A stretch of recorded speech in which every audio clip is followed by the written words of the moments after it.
Paul Jackson Jr. in 3 words. A triple threat. The best one. He the man. He the man.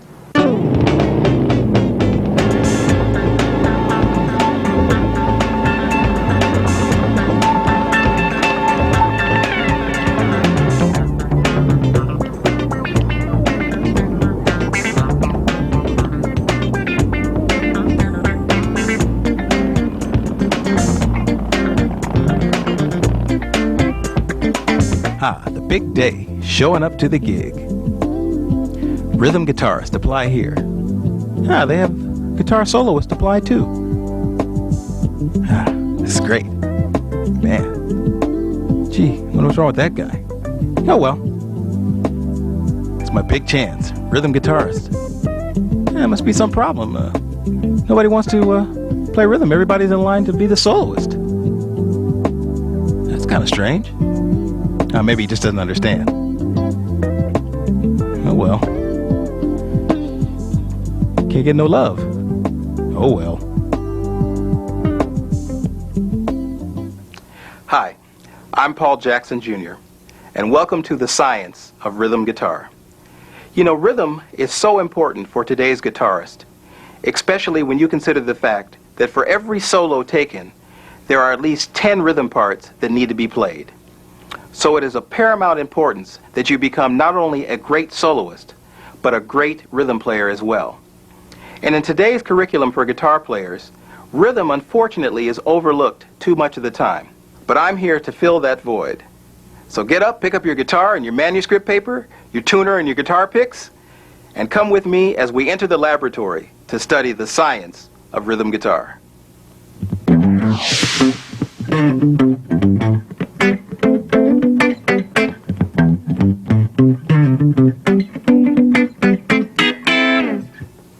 Technique. Now let's talk about technique for a minute.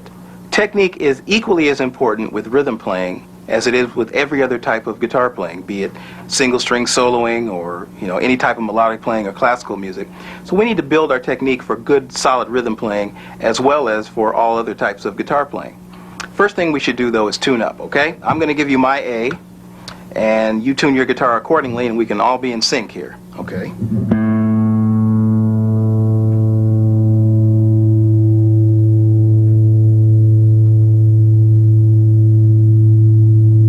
Give it to you one more time, just for you slow folks. No, one more time.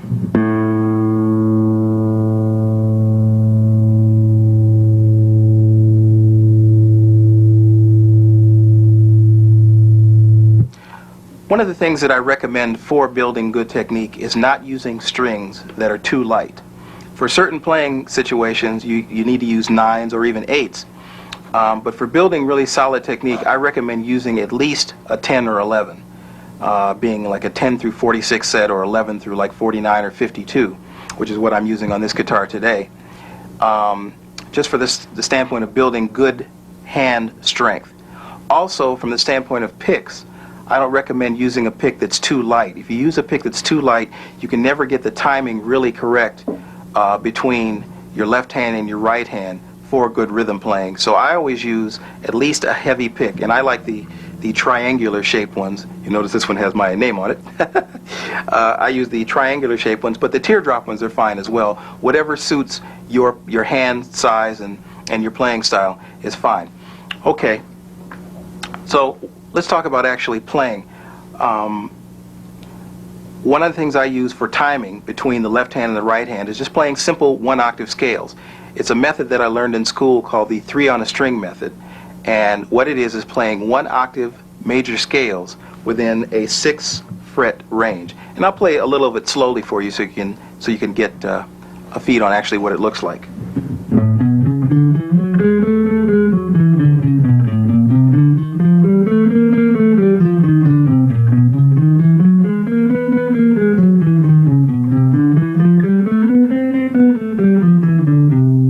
I recommend always practicing with a metronome. A metronome does several things for you.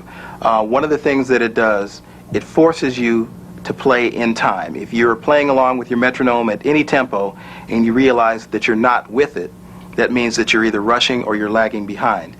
Another thing that a metronome does is it forces you to not stop, because a lot of times we'll like get stuck on a phrase or get stuck in the middle of something, or something doesn't sound very good and we'll want to stop, and a metronome kind of pushes you along into continuing. Third thing a metronome does is it helps or it assists in the timing between your left hand and your right hand. So it's always a good idea to practice with a metronome and always practice in tune. So we're going to play a little of the 3 on a string method in time at a tempo of about 108, and I'll show you what it looks like, and you'll get an idea.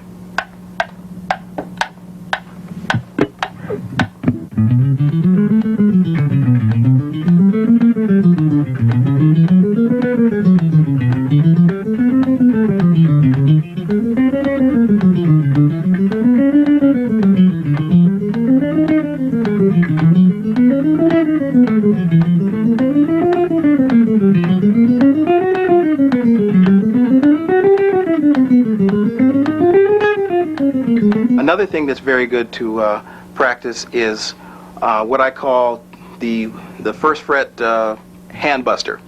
And it's a very simple exercise that's very good for building left hand strength, or if you're left-handed, right hand strength. You alternate between your first and fourth, first and third, and first and second fingers. You go down the strings, go up 1 fret, go up the strings, go up 1 fret, and go down again. The exercise goes something like this. Once again, I recommend always using a metronome. We're going to take it a little bit slower because speed is not what's most important here. It's accuracy, okay? So it looks a little something like this.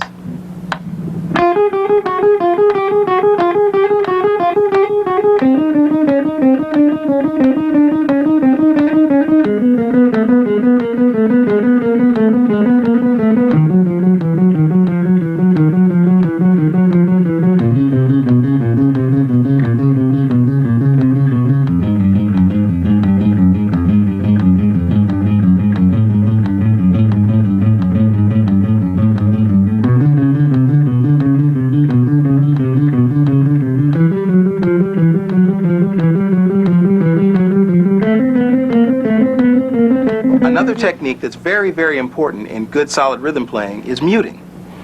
Muting is something that we kind of take for granted, but it's something that should be practiced as part of your technique practice. Let's just take a simple C scale and we're going to play it in 8th notes, but we're going to practice the muting technique. Now, muting will vary from the type of guitar you're playing, from the fact if you have a tremolo or if you don't have a tremolo, the scale of your neck, and also the size of your hands.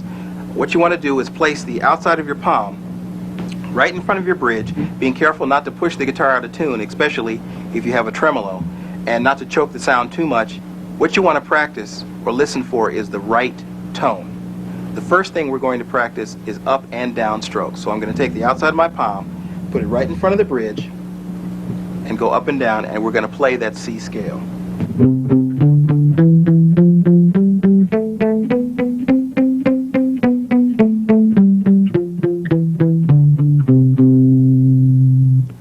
Once again, a little bit slower.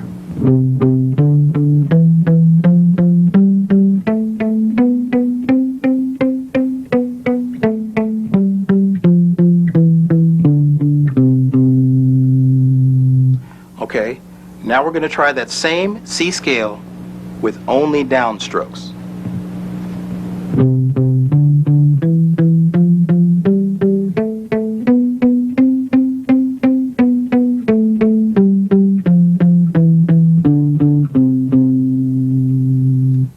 You'll notice a subtle difference between the up and down strokes versus just the downstrokes.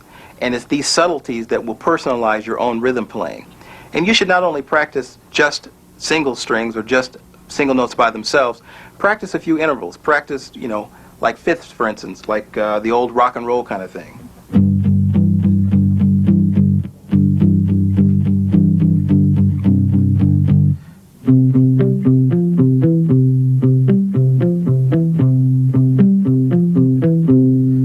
You can practice arpeggios, muting arpeggios.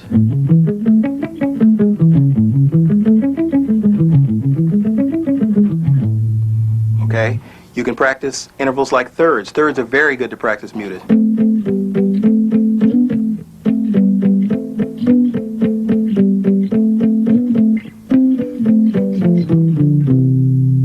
And just, make up exercises for yourself to personalize the muting technique. But it's something that should be practiced. And once again, you want to concentrate on the end result, which is a good, solid, muted tone. Not too choked off, not too open, but just right.